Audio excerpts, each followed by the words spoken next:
मकर लगन वालों के लिए हम बात कर रहे हैं जो सितंबर का अभी महीना आने वाला है। ये आपके लिए किस प्रकार से रहेगा, इस मंथ को आप अपने लिए कैसे कैसे प्लान कर सकते हो, जैसे आपके कैरियर के हिसाब से, आपके रिलेशनशिप के हिसाब से या आपका अर्निंग्स के हिसाब से। यहाँ पे देखिए आपका यही लगन चार्ट है जहाँ पर आपको सबसे पहले हाउस में यहाँ 10 नंबर लिखा है, यानी कैप्रिकॉर्न एसेंडेंट का ये चार्ट है। और इसमें जो ग्रहों की प्लेसमेंट आपको नजर आ रही है, ये प्लेसमेंट आपको सितंबर के अनुसार ही दिखाई गई। हालांकि कुछ ग्रहों की गोचरीय स्थिति में परिवर्तन जरूर हो सकते हैं मंथ के मध्य में। यहाँ पे हम सबसे पहले गोचरीय स्थितियों पर ही विचार करेंगे, उसके बाद देखेंगे कि वास्तव में ये जो प्लेसमेंट है उसका आपको कैसा प्रभाव मिल सकता है। सबसे पहले अगर हम गोचरीय स्थितियों में देखें तो सूर्य की बात करते हैं। सूर्य 17 सितंबर तक सिंह राशि में गोचर करने वाले हैं और उसके बाद ये कन्या राशि में प्रवेश करेंगे। बुध का गोचर देखा जाए तो 15 सितंबर तक सिंह राशि में रहने वाले हैं और इसके बाद ये कन्या राशि में प्रवेश करेंगे। शुक्र का गोचर 15 सितंबर तक कर्क राशि में होगा और इसके बाद ये सिंह राशि में चले जाएंगे। मंगल 13 सितंबर तक कन्या राशि में गोचर करने के बाद तुला राशि में प्रवेश कर जाएंगे। बृहस्पति मिथुन राशि में अभी फिलहाल गोचर कर रहे हैं और शनि मीन राशि में है जहां वो वक्री हैं। चंद्रमा का गोचर हमें 1 सितंबर को धनु राशि में देखने को मिलेगा। इसके अलावा राहु अभी कुंभ राशि में गोचर कर रहे हैं और केतु सिंह राशि में गोचर कर रहे हैं। तो ये गोचरीय स्थितियां हैं जिनका हमेशा आपको ध्यान रखना जरूरी है जब भी आप गोचरीय स्थितियों के हिसाब से अपना चार्ट एनालाइज कर रहा हूँ। सबसे पहले यहाँ हम शुरुआत करेंगे लग्नेश से। और लग्नेश आपके शनि है। शनि हालांकि दूसरे घर के भी स्वामी है और तीसरे घर में अभी फिलहाल गोचर कर रहे हैं। देखिए शनि वक्री है। वक्री शनि है तो आप अपनी पूर्ण रूप से क्षमता का इस्तेमाल कर सकेंगे। जितना आप मेहनत करेंगे, हार्ड वर्क करेंगे, उतना आपको रिवार्ड जरूर मिलेगा। शनि की इस प्लेसमेंट की वजह से सडनली आपकी कोई यात्रा हो सकती है। ये यात्रा आपकी लॉन्ग डिस्टेंस टूर या शॉर्ट डिस्टेंस टूर हो सकती है। अब ये जो समय रहेगा आपके लिए काफ़ी ज़्यादा हार्ड वर्क का है, मेहनत का है। आगे आने वाले समय के लिए आप कोई ऐसी प्लानिंग लेके चल रहे हो जो पर्टिकुलरली आपको कोई काम पूरा करना है या कोई ना कोई आपको टारगेट अचीव करना है, उसके लिए अभी आप मेहनत कर सकते हो। थर्ड का शनि है तो आपको रिश्तों के प्रति काफ़ी ज़्यादा सीरियस बनाएगा, जैसे अपने भाई बहनों, रिलेटिव्स के साथ या इवन पड़ोसियों के साथ भी। और ऐसे में अगर उनके साथ आपका कोई विवाद है, कोई झगड़ा है, तो आप उसको सुलझा सकेंगे क्योंकि शनि न्यायप्रिय ग्रह है। और ऐसे में अगर थर्ड हाउस में शनि आ रहे हैं तो थर्ड हाउस से जुड़े हुए रिश्तों के साथ अगर कोई भी पुराना झगड़ा हो, ऐसे में वो झगड़ा निपटता है। शनि यहाँ है तो देखिए शनि थर्ड हाउस में आने की वजह से अब आपको वो सेकंड हाउस की बहुत ज़्यादा जिम्मेदारी प्रदान कर रहे हैं। तो यहाँ आपका सेल्फ एफर्ट तो बढ़ेगा ही, यानी खुद के लिए तो आप एफर्ट कर ही रहे हैं, लेकिन आपका एफर्ट आपकी फैमिली के लिए भी उतना ही ज़्यादा इंपॉर्टेंट हो जाता है। यहाँ पे शनि अब क्योंकि दूसरे घर के स्वामी हैं, तो आपको पैसा अर्न करने के लिए या अपनी फैमिली की जो रिक्वायरमेंट्स है उनको पूरा करने के लिए थोड़ी ज़्यादा मेहनत करनी पड़ सकती है। शनि यहाँ तीसरी दृष्टि अपनी जो डाल रहे हैं वो पंचम पर डाल रहे हैं। सबसे पहले पंचम भाव है वो इनके मित्र शुक्र का ही है। ऐसे में शनि यहाँ काफ़ी अच्छा प्रभाव देंगे, संतान के साथ आपको बेहतर रिलेशन देंगे। साथ ही आप कोई भी विचार करेंगे, कुछ भी आप सोचेंगे तो काफ़ी प्रॉपरली विचार करेंगे, यानी आपका जो कंसंट्रेशन है वो काफ़ी स्ट्रांग रहेगा। तीसरी दृष्टि यहाँ है तो अब संतान और आपकी लव लाइफ को लेके आप काफ़ी ऑब्सेस्ड रहेंगे और काफ़ी ज़्यादा डिसिप्लिन पे रहेंगे। तीसरी दृष्टि यहाँ होने की वजह से आपकी एजुकेशन को लेकर या अपनी संतान को लेकर आप कोई भी अगर प्लानिंग कर रहे हैं आने वाले समय के लिए, तो वो प्लानिंग आप अच्छे से कर पाएंगे। शनि उसके बाद दृष्टि डालते हैं नवम भाव पे जहाँ पर मंगल ऑलरेडी गोचर कर रहे हैं, लेकिन यहाँ मंगल का दृष्टि भी शनि पर है और शनि का दृष्टि यहाँ मंगल पर है। ऐसे में शनि का कोई खास नकारात्मक प्रभाव यहाँ नहीं पड़ेगा क्योंकि अभी शनि वक्री है। और वक्री होने से शनि आपको अब कहीं ना कहीं भाग्य के मामले में भी डिले नहीं करने वाले। यहाँ पे अब अगर आप अपने हायर स्टडीज़ वगैरह के लिए प्लान कर रहे हो या कोई भी आपका विदेश यात्रा या लॉन्ग डिस्टेंस टूर के लिए प्लान कर रहे हो तो वो आपका इजीली होगा।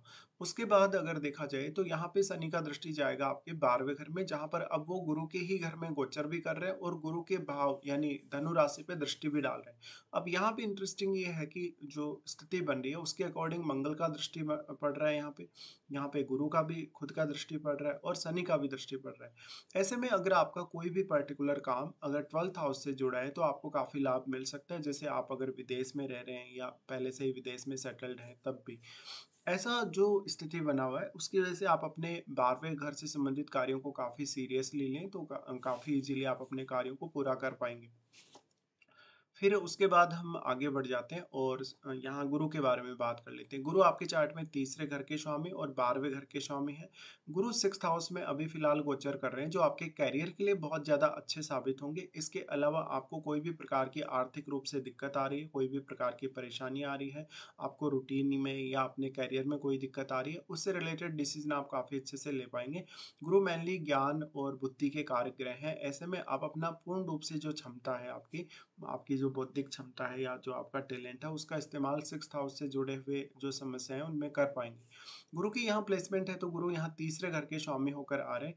ऐसे में कोई भी प्रकार की समस्या आपको हो, उसको आप इजीली सुलझा सकेंगे।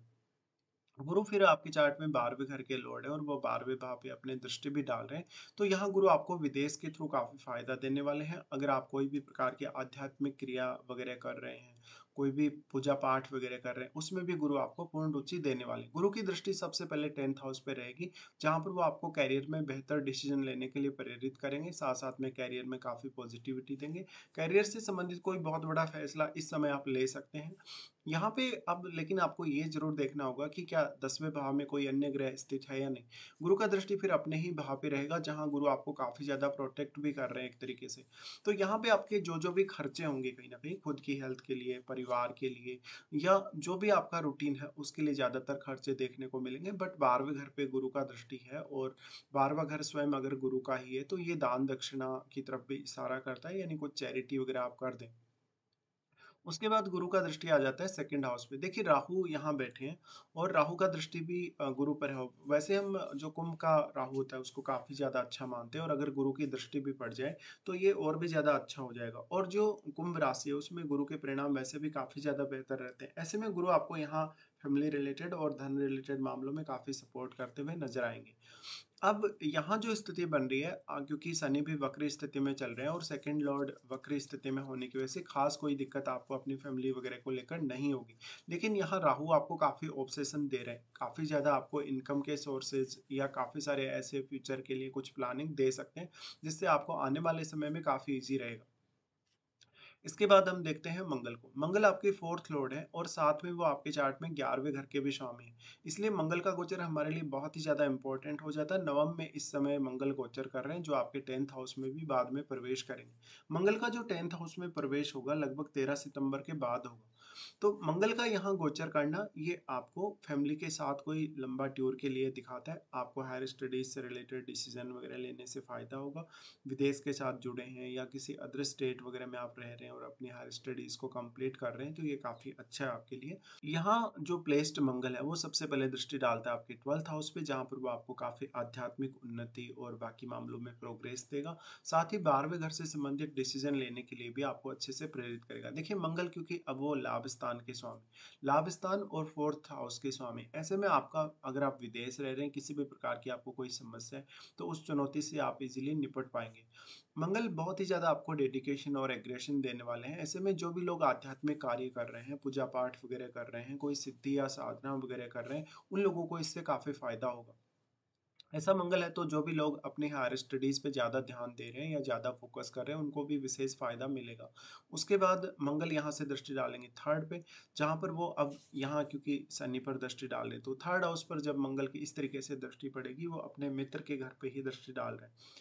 और यहाँ जो इनकी स्थिति बन रही है, ये जो दृष्टि पड़ रही है, इसकी वजह से आप काफ़ी हार्ड वर्क कर पाएंगे। आपके लिए कोई भी प्रकार के रिस्क लेना या कोई भी काम करना ईजी रहेगा। शनि यहाँ वक्री होने की वजह से उतना ज़्यादा नकारात्मक प्रभाव ऑलरेडी नहीं देने वाले, तो यहाँ मंगल का ही प्रभाव आपको सबसे ज़्यादा देखने को मिलेगा और मंगल आपको काफ़ी ज़्यादा अच्छा रिजल्ट भी यहाँ प्रदान करेंगे। इसके साथ साथ अगर देखा जाए तो आप काफ़ी एनर्जेटिक महसूस करेंगे। आपके लिए पर्टिकुलरली कोई भी काम करना बहुत आसान लगेगा आपको।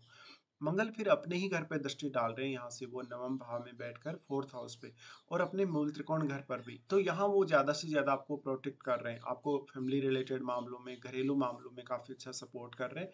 थोड़ा बहुत यहाँ मतभेद कभी कभी देखने को मिल सकता है, जब आपकी एक्सपेक्टेशन पूरी नहीं हो रही तो आप अपनी फैमिली के साथ थोड़ा बहुत मतभेद यहाँ देख ही पाएंगे।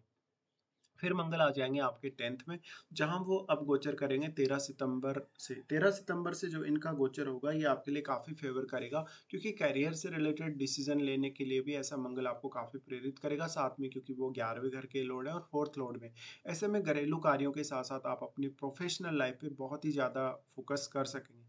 मंगल की दृष्टि यहाँ से जो आएगी आपको क्योंकि लगन पर ही आएगी। अब देखिए 10th हाउस में अगर मंगल आ जाए और लगन पर अगर दृष्टि डाल दे तो ये आप में लीडरशिप की अच्छी क्वालिटीज़ डेवलप करता है।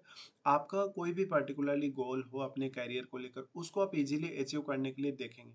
तो ये आपके हार्ड वर्क को ईज़ी कर देगा, आपके प्रमोशन वगैरह या जॉब वगैरह मिलने की संभावना को भी बढ़ा देगा।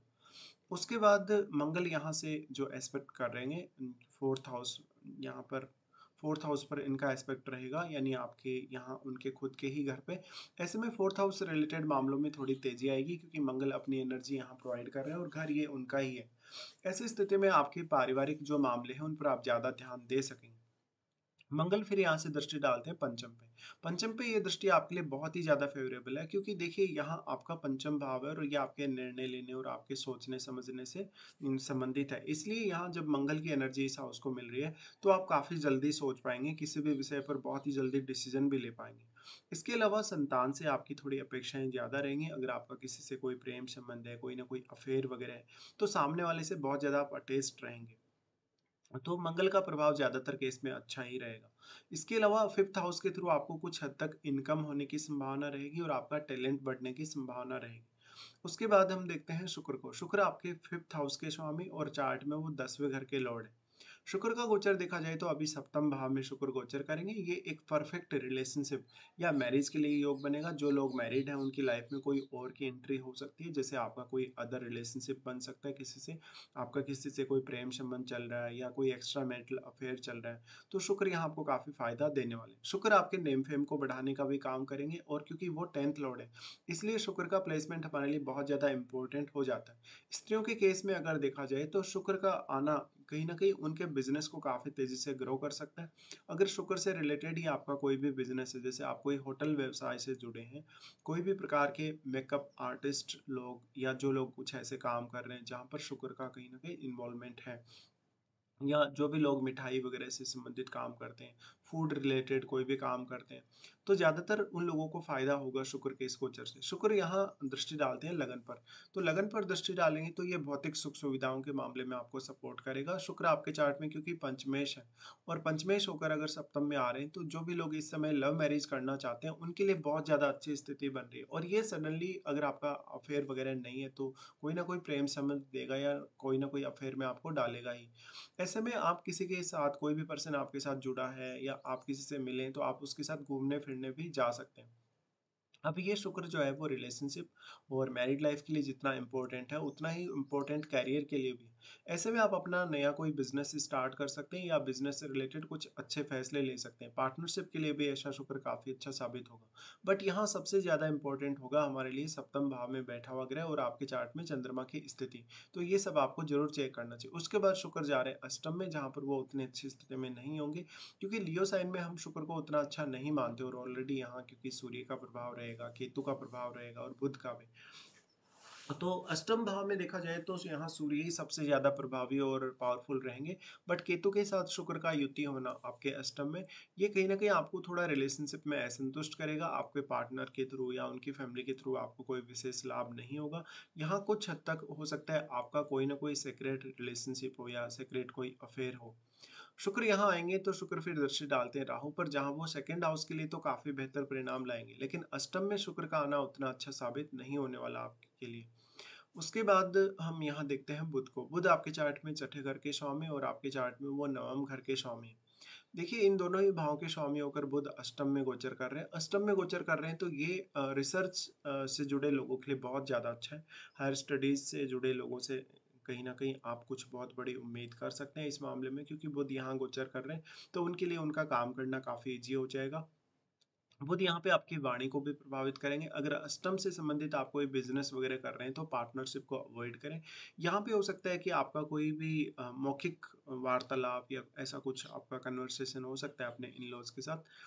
बुध यहाँ आ रहे हैं तो ये आपको काफ़ी टैलेंट प्रदान करेगा। अष्टम भाव को एक्सप्लोर करने के लिए काफ़ी ज़्यादा अच्छी स्थिति है। यहाँ सूर्य भी क्योंकि बुध पर अपना प्रभाव डाल रहे हैं। अब बुध यहाँ से फिर दृष्टि जो डाल रहे हैं सेकंड हाउस के लिए, तो सेकंड हाउस पर जो दृष्टि है वो ज्यादातर आपके फेवर में रहेगी। यहाँ राहु गोचर कर रहे हैं और अगर बुध राहु पर दृष्टि डाल दें तो राहु और भी ज्यादा यहाँ फेवरेबल रिजल्ट प्रदान करेंगे आपको। बुध यहाँ से फिर अपना राशि परिवर्तन कर लेंगे और 15 सितंबर के बाद ये चले जाएँगे नवम में। नवम में बुध का जाना आपकी हायर स्टडीज़ को और भी ज़्यादा तीव्र करेगा, आपके डिसीज़न लेने को तीव्र करेगा, साथ ही साथ आप काफ़ी मल्टीटास्किंग होंगे क्योंकि यहाँ से इनकी दृष्टि पड़ेगी 3rd पे। ऑलरेडी मंगल का दृष्टि यहाँ है। ऐसे में आपका मान लीजिए अगर फॉरेन टूर होता है या कोई भी लॉन्ग डिस्टेंस टूर होता है तो उसमें आपको काफ़ी ज़्यादा कहीं न कहीं एन्जॉय करने को मिलेगा, काफ़ी कुछ नया सीखने को मिलेगा। नवम भाव में आया हुआ बुध कुछ हद तक आपके कम्युनिकेशन को काफ़ी हद तक सुधार देगा और आपको एक अच्छा टैलेंट भी प्रदान करेगा। उसके बाद हम आगे बढ़ जाते हैं, चंद्रमा को देखते हैं। चंद्रमा आपके चार्ट में 7th लॉर्ड है और शुरुआत में चंद्रमा 3 दिन तक के लिए गोचर करेंगे 12वें घर में। देखिए 12वें भाव का चंद्रमा है और सप्तमेश है वो, तो यहाँ पार्टनर को कुछ हेल्थ का प्रॉब्लम आ सकता है या पार्टनर के लिए आपको कोई बहुत बड़ा खर्चा करना पड़ सकता है शुरुआत में। उनके कोई भी पहनावे के लिए, उनकी कोई भी पसंदीदा चीज़ के लिए या उनके मेकअप वगैरह के लिए। इसके साथ-साथ अगर आपका जो जीवन साथी है वो अगर क्रिएटिव फील्ड से जुड़ा है तो उनको काफ़ी फ़ायदा होगा। चंद्रमा यहाँ लगभग 3 दिन तक के लिए ही रहेंगे। देखिए जो धनु का चंद्रमा है वो आपको बहुत ही ज़्यादा फ़ोकस्ड बनाता है और आप पर्टिकुलरली जिस भी फील्ड में आगे बढ़ना चाहते हैं उससे रिलेटेड डिसीज़न भी काफ़ी अच्छे से ले सकते हैं। लेकिन क्योंकि वो सप्तमेश होके यहाँ आ रहे हैं, सप्तमेश होके यहाँ आ रहे हैं तो कभी-कभी आप अपनी फीलिंग अपने पार्टनर के साथ अच्छे से शेयर नहीं कर सकेंगे। चंद्रमा फिर यहाँ से दृष्टि डालेंगे जहाँ पर वो गुरु की एस्पेक्ट में रहेंगे। तो गुरु के एस्पेक्ट में होने से चंद्रमा और भी ज़्यादा बेहतर रिजल्ट आपको प्रदान करेंगे, साथ-साथ में करियर के लिए कुछ नए मौके भी आपको मिलेंगे। फिर चंद्रमा यहाँ से अपना राशि परिवर्तन करके लगन में ही आ जाएँगे। देखिए लगन में चंद्रमा आ जाएँगे तो ये आपको काफ़ी इमोशनल बनाएगा, आपको पार्टनर के साथ अच्छा एक बिहेवियर देगा कहीं न कहीं, दूसरों के लिए आप ज़्यादा सपोर्टिव रहेंगे, तो ये स्थिति काफ़ी अच्छी मानी जाएगी। उसके बाद चंद्रमा यहाँ से अपना राशि परिवर्तन करके फिर से आपके 2nd हाउस में प्रवेश कर जाएँगे, जहाँ वो राहु के साथ रहेंगे। अब राहु के साथ अगर चंद्रमा आ रहे हैं तो ये आर्थिक रूप से कोई बड़ा बदलाव दिखाता है, आपकी लाइफ में कोई बहुत बड़ा चेंज आ सकता है जिससे आपको अपने इन-लॉज़ से धन संपत्ति मिल सकती है। या अपने माता-पिता से कुछ धन या संपत्ति मिल सकती है। चंद्रमा का लेकिन राहु के साथ आना आपको थोड़ा लालची बनाएगा, आपको बहुत ज़्यादा ऑब्सेस्ड भी करेगा। उसके बाद हम देखते हैं सूर्य को। सूर्य अभी देखिए अष्टम भाव में ही गोचर करने वाले हैं। लगभग इनका ये गोचर होगा 17 सितंबर तक। सूर्य अपने भाव में रहेंगे तो यहाँ काफ़ी स्ट्रॉन्ग रहेंगे केतु के होने के बावजूद भी, और वैसे भी केतु जो है वो लियो में काफ़ी अच्छा रिजल्ट प्रदान करते हैं। तो यहाँ केतु के होने से उतना ज़्यादा प्रॉब्लम नहीं होगा क्योंकि घर यहाँ सूर्य का है और यहाँ सूर्य बुध के लिए भी काफ़ी ज़्यादा बेटर स्थिति में होंगे। तो सूर्य का यहाँ होने का जो फ़ायदा है वो बुध को भी मिलेगा, तो आपको फिर बुध से रिलेटेड भावों पर फ़ोकस करना चाहिए, जैसे आपका नवम भाव है, जैसे आपका 6th हाउस है। इन भावों से जुड़े हुए कार्य करना या इन भावों से जुड़ी हुई जो भी समस्याएँ हैं, उनसे निपटना आपके लिए काफ़ी आसान होगा। सूर्य यहाँ आ रहे हैं अष्टम में, तो अष्टम को एक्सप्लोर करने के लिए बहुत ही ज़्यादा अच्छी स्थिति है। ये आपके सिक्स्थ सेंस को भी बढ़ाएगा, अगर आपके चंद्रमा का संबंध यहाँ बन रहा है, तो भी आपके लिए काफ़ी फ़ेवर करेगा। सूर्य यहाँ है तो हो सकता है आपको आपके माता-पिता के थ्रू कुछ धन लाभ हो, संपत्ति वगैरह में कुछ लाभ हो। सूर्य यहाँ है तो हो सकता है आपके इन-लॉज़ के साथ थोड़ी बहुत आपको संबंधों में प्रॉब्लम आ सकती है। फिर यहाँ से सूर्य दृष्टि डालते हैं 2nd पे। 2nd में आप क्योंकि राहु गोचर कर रहे हैं, ऐसे में सूर्य आपको अष्टम भाव के थ्रू ज़्यादा से ज़्यादा गेन करवाने की कोशिश करते हैं। फिर यहाँ से ये आ जाएँगे नवम में। देखिए सूर्य जैसे ही नवम में आएँगे तो ये हायर स्टडीज़ से जुड़े लोगों के लिए बहुत ज़्यादा अच्छा है। रिसर्च वर्क है किसी का कोई और इस प्रकार का वर्क है, जासूसी से रिलेटेड है या कोई भी अन्य मामले से रिलेटेड जो काफ़ी गोपनीय है। सूर्य के यहाँ आने के बाद आपको हार्ड वर्क करने में काफ़ी मदद मिल जाएगी क्योंकि वो दृष्टि डालेंगे 3rd पे, जहाँ पर शनि अभी वक्री होकर गोचर कर रहे हैं। यहाँ शनि और सूर्य के आमने-सामने होने से उतना प्रॉब्लम आपको नहीं आने वाला क्योंकि सूर्य बहुत ही ज़्यादा एनर्जेटिक है और वो यहाँ अपने मित्र के घर पे ही दृष्टि डालेंगे। तो ये आपके लिए कुछ हद तक अगर देखा जाए तो ये मंथ काफ़ी फ़ेवरेबल है, और अब हम आगे बढ़ जाते हैं। राहु केतु के बारे में अभी हम कोई विशेष चर्चा नहीं करने वाले। अभी हम ये देखेंगे कि कौन-कौन से आपके लिए इस मंथ में अच्छे दिन निकल के आ रहे हैं और कौन-कौन से कुछ डिस्टर्ब करने वाले दिन या खराब दिन भी। देखिए सबसे पहले अगर अच्छे दिनों की बात की जाए इस मंथ में, तो 12-13, 17-18 और 24-25 आपके लिए लगभग ये 6 दिन है। 6 दिन आपके लिए काफ़ी इम्पोर्टेंट होंगे, बहुत ज़्यादा अच्छे भी साबित होंगे। तो मान लो अगर आपका कोई भी काम जो अभी नहीं बन रहा, जिसके लिए आपने बार-बार प्रयास किया है, आपने अपना रूटीन सही रखा है, बहुत मेहनत की है, तो उन कार्यों को आप इन दिनों में प्लान कर सकते हो। इसके बाद हम देखते हैं कुछ खराब दिनों को। खराब दिनों में सबसे पहले जब चंद्रमा गोचर करेंगे मिथुन में, तो 14 से 16 तक ये स्थिति बनेगी। ये स्थिति आपकी हेल्थ के लिए उतनी अच्छी नहीं है। यहाँ पार्टनर के साथ भी कुछ डिस्प्यूट होने के चांसेस बने और आर्थिक रूप से नुकसान होने के भी चांसेस बने। चंद्रमा जब लियो में आएँगे 19 और 20 को, तो ये आपके सिक्स्थ सेंस को काफ़ी ज़्यादा बढ़ाएगा। सडनली आपको कहीं न कहीं से कोई इनकम देगा, लेकिन ये स्ट्रेसफुल समय है आपके लिए, काफ़ी एंग्ज़ायटी और स्ट्रेस वाला। चंद्रमा जब धनु राशि में चले जाएँगे 1 से 3 तारीख तक और 29 और 30 को ये स्थिति इनकी बन जाएगी।